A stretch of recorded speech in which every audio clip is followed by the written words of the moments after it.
Hello YouTube! It is Toy Adventures here again, quite quickly I would say, with another figure review. Now like yesterday I told you guys how I got screwed over. Look, there's Bumpy. Bumpy's gonna watch over you guys while I talk. There was some issue yesterday with me getting my Amber Collection Dilophosaurus.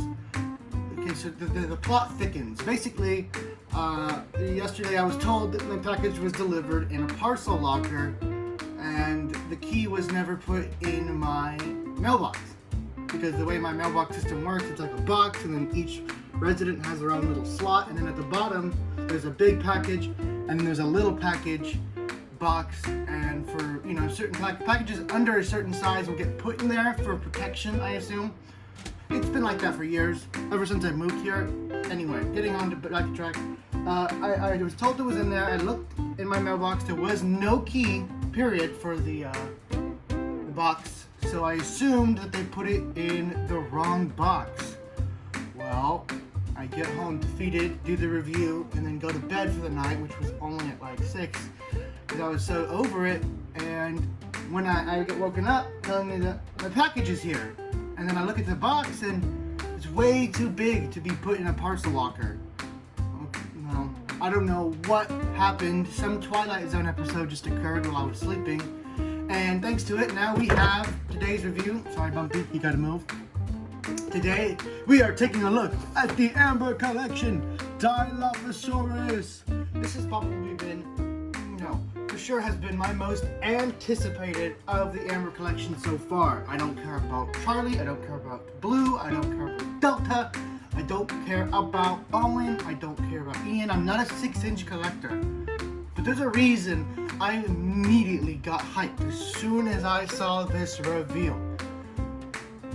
If you guys are familiar with Dilophosaurus, past the point of just watching Jurassic Park, you'll know that this Amber Collection, Dilophosaurus, and this is something I knew as soon as I saw it, fits in technically with the regular 1/118 scale Mattel figures. If you guys didn't know, the Dilophosaurus you saw in the movie that this is scaled after with 6-inch figures, that small little creature, that was an infant. So this figure is a superposable, super detailed rendition of the adult if you use them with the right figures, and I'll show that in a minute. But for now, we're going to take a look at this box. This is kind of a gripe I have with all the Amber Collection boxes. While this curvature right here is nice, you got this nice little reflective seal of the T-Rex logo, and it says Dilophosaurus and all the cracks with Amber. This, I'm sorry, I'm just going to be honest right now, this makes the package look dented and look broken and pushed in. It doesn't look like a design choice. It just looks like a damaged package. Flipping around to the back. Here we have, finally, I think this is the bio. Most toys have all but forgotten these. It says Dilophosaurus, Jurassic Park. While the Dilophosaurus may not appear threatening at first, this predator is grossly underestimated by Dennis Nedry. By closely tracking and trailing Nedry, the Dilophosaurus makes a mark in more ways than one. So, I like how it says it may not appear threatening. Well, this was just an infant, that's why it was so small. In reality, these would be just as tall as you and very threatening. But they wouldn't actually spit. This is just a Jurassic Park thing. So, with that all said and done, I didn't get the Nedry, like I said, because I'm not big into 6-inch at all. So I had no interest in getting Nedry. I just wanted the dinosaur. So, let's get him out of the box because I've been excited. So, here she is. Finally, out of the box. Ah! Yeah, I have some things to say about this face. I was super hyped about this figure, and to be fair, I still am. But I got screwed pretty bad on this face mold. As you can see, the jaw right here doesn't completely align with the rest of the mouth, and so this is the closest you can get to a closed mouth look. Is this weird, derpy expression. It almost looks like the Dilophosaurus just got punched. As you can see, there's like this little, I would usually just glue it to make it look better, but as you can see, that little metal part right there in the jaw is the articulation joint, and that's where I would usually glue it, so that way it would stay like this. Even then, look at the front of the mouth. Looks all derpy. I don't know if it's just mine. I am gonna get a second one of these whenever I can, but this just looks weird. I mean, look at that. It looks like he just cracked a pretty funny joke, and he's like. So naturally, the best pose to get with this one is with the mouth open. But even so, you can kind of see the messed up look it has because the jaw's not perfectly aligned. And again, I don't know if it's just mine.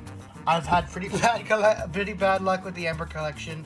If you guys don't remember my last Raptor review, I believe it had two right or two left. What is that? It's like right in between the foot and the thigh, like the the shin. We're gonna call it the shin. Technically, it's not the shin, that's the shin, but we're gonna call this little part right here the shin. I had two left or two right shins. I can't remember, but it wasn't right. With this, I'm definitely going to have to somehow make it look a little less noticeable before I start taking pictures or recording with it. So yeah, I do plan on getting two. Hopefully this is just an issue with just mine, because that would be tough if this is just how the Dilophosaurs are and they don't really look all good with their mouth closed. Taking a look at her accessories, you get the piss colored sand again with a nice piss stream. So you can have her pissing, standing. You have the ever so classic East Dock. And even in the movie, you know, when he's like messing with it, yeah, it spins just like in the movie. So who knows where the East Dock actually is. And of course we get the frill, the infamous frill. I've chosen to have it off by default because I'm not a big fan of the frill in general. I think that is a kind of mischaracterization of what this dinosaur really is. Implanted a lot of false ideas in people about how this dinosaur actually hunted. But I think it's cool because it is also, you know, uniquely Jurassic Park. So we'll go ahead and check it out, how she looks with it on. And that is how we get our Dilophosaurus. Let's just open the mouth to get that true hissing look. And there it is, there's that look. And unfortunately you can see the two metal bits. The articulation joint attaches the jaw to the head. So again, I'm gonna have to find a way somehow to make that less noticeable, to get the jaw more propped up against the skull. But I'll have to figure that out later. And then you also get a throwback accessory. This, I believe, is the same goop slinging effect that came with the original Attack Pack Dilophosaurus. But I don't know, I think it's bigger actually. Yeah, I think it's actually like the same mold, but maybe scaled up. I don't actually have that little piece on hand to show you, unfortunately. So you're just gonna have to take my word for it. I think it's the same piece but scaled up for this guy. Okie dokie, so time to get onto articulation now. Of course, this is where the Amber collection really shines. Now, in case you guys want to know how to switch the heads, super easy. The head pulls out of the ball joint right here. You pull the neck frill off.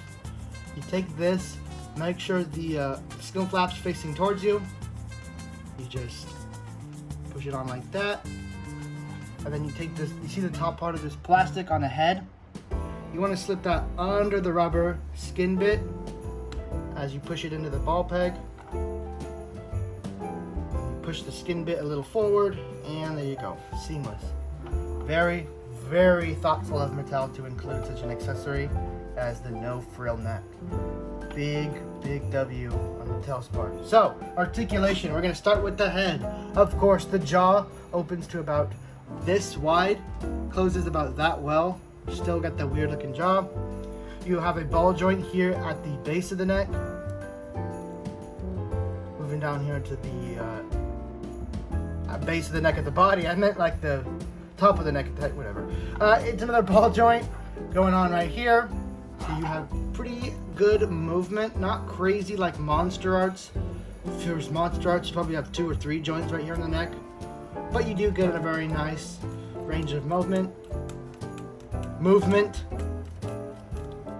Bring down on over here to the shoulders. You have a nice full 360 movement going on right here. Moves in and out about that far at the shoulder. Moves in about that far. And then you have some pretty shallow joints right here. They only move up about that much.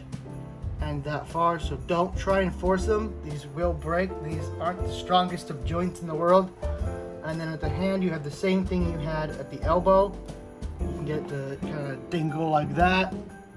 Get it up about that far to have a nice high five. And it can turn 360 degrees. Moving on over here to the shoulder. You don't have as much of the in and out as you did on most dinosaurs, or even the raptor for that matter. But it can go around, I believe, yes, 360 degrees. Can bend in about that much, bend out that much. The foot can move from that much to only on a hinge, and it can rotate. All these hinge pieces are rotatable as well. Same with the foot. The foot really doesn't have too much crazy. Oh, no, look, you can get the foot up that much. See how far it can go down, and yeah, you get plenty of movement actually in the ankle. So that's awesome. Love that. And of course, the the beloved rubber tail. Look at that. And it's a bendy wire. Perfect. Absolutely perfect. I wish all the dinosaurs had bendy wire tails, but it's probably really expensive. So, getting onto this little accessory, you just pop the mouth open. And there you go. Of course, it doesn't look as good without the frill. Yeah. Now that is what I'm talking about. Very, very nicely done, Mattel. What Mattel has done here is essentially, for lack of better words, made the best in-scale Dilophosaurus, period. End of sentence. So let's go ahead and see how it scales. First, starting with its other kin. We're going to see how this Dilophosaurus scales in with Jurassic Park's previous Dilophosauruses. Okie dokie. So we're going to start out first going all the way back to 1993 with Kenner's first ever throw or spit at the Dilophosaurus. It's hard to get a stand without it being super tall. Here we have the classic spitter Dilophosaurus compared to the newest Amber Collection Dilophosaurus, so the first and latest of Dilophosaur toys. Next, Kenner didn't stop at one Dilophosaur, but instead to do two. Here we have the no longer working, but still electronic Dilophosaurus. Now, unfortunately, I do not have its frill, and this thing does not stand well, but here it is in a general size comparison. Like I said, this is in scale. I mean, look at the size of these Dilophosaurs. They're in scale. In fact, this one's bigger. So very much in scale. The Lost World just had a repaint of the spitter. I have it, but there's no point in showing it. It's just another color variation. So then we move all the way over to Mattel. I know there might have been different Dilophosaur toys since then, but we're going to skip all of them to move straight to Mattel. With Mattel's first. Technically, this is not its first Dilophosaur. I don't have that one. I have the much better, mind you, which is this one, Legacy Collection Pack Dilophosaurus. It's tiny compared to this one. I think this one might actually be more in scale for what the Amber Collection is trying to accomplish with the baby Dilophosaurs that attack Nedry. This one might be more in scale. I can't remember. I'd have to look at the direct comparison. And there was a repaint for that specific model. There's no point in showing it, but I'll just showing it compared, but I'll just flash it on screen right now. It's the blue version. Who cares? And then the next actual iteration of a Dilophosaur toy, as in different molds and sculpting, is what was going to be Legacy Collection, but they decided to make it purple because I don't know. The spitting Dilophosaurus. So this one's also a spitter. It has a little water reservoir in the belly, and it looks paint-wise terrible. Sculpt-wise, pretty good. I actually like it. Of course, it doesn't hold the candle to the Amber Collection, but nothing ever really does. So the last comparison dinosaur-wise we're going to do is with the Amber Collection Velociraptor. Just so you guys get a picture of how big this is in a 6-inch scale. The Raptor is pretty much tall, way bigger than this one.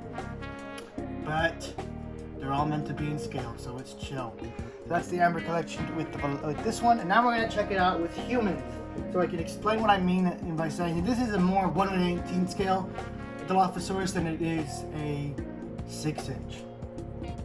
So here it is with an Amber collection, not an Amber collection, a Legacy collection human. Of course, Muldoon.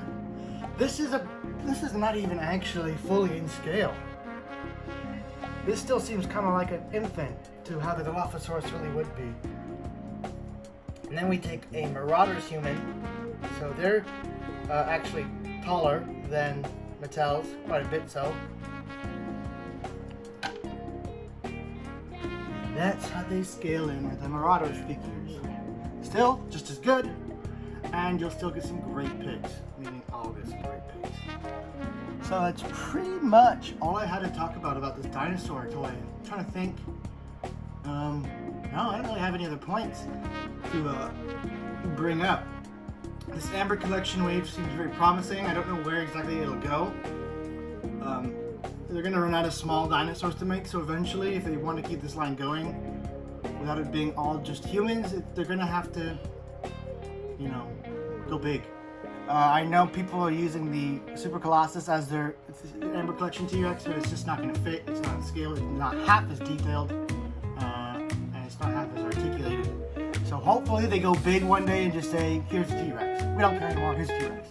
But I doubt they're going to do that. That's going to be super expensive, super hard to make. But yeah, that's pretty much all I had to say about this figure in general. The next movie will be filmed next week.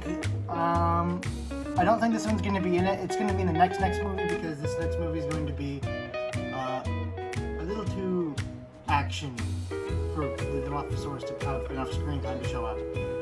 So expect this in the next 2 movies, and he'll have a prominent role. I feel like I'm going to start using Dilophosaurus a lot more now that I have this figure. So Dilophosaurus fans rejoice.